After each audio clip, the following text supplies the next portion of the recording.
86 years. It's been 86 years since the National Labor Relations Act was signed into law by FDR. The NLRA guaranteed workers, quote, the right to self-organization, to form, join, or assist labor organizations, to bargain collectively through representatives of their own choosing, and to engage in concerted activities for the purpose of collective bargaining or other mutual aid and protection, end quote. Despite employers declaring war on the NLRA as soon as it was passed and then filing 100 injunctions in court against it over the next year, its constitutionality would be upheld by the Supreme Court in 1937. Afterwards, the NLRA transformed the power of workers in the United States and solidified the labor movement as a historical force to be reckoned with both politically and economically.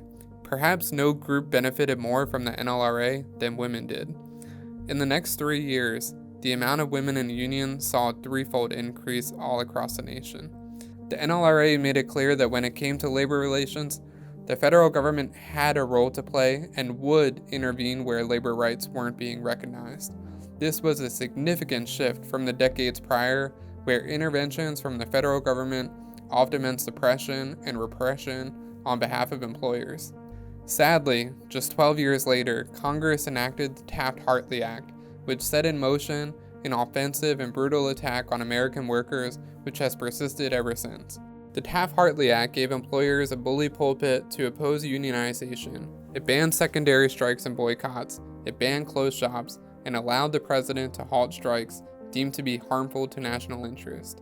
Generation after generation after generation of American workers now have seen the labor rights that were enshrined into law with the NLRA dwindle away after nearly 75 years of attacks by employers, with no allegiance to anyone, with the assistance of anti-worker politicians and the courts.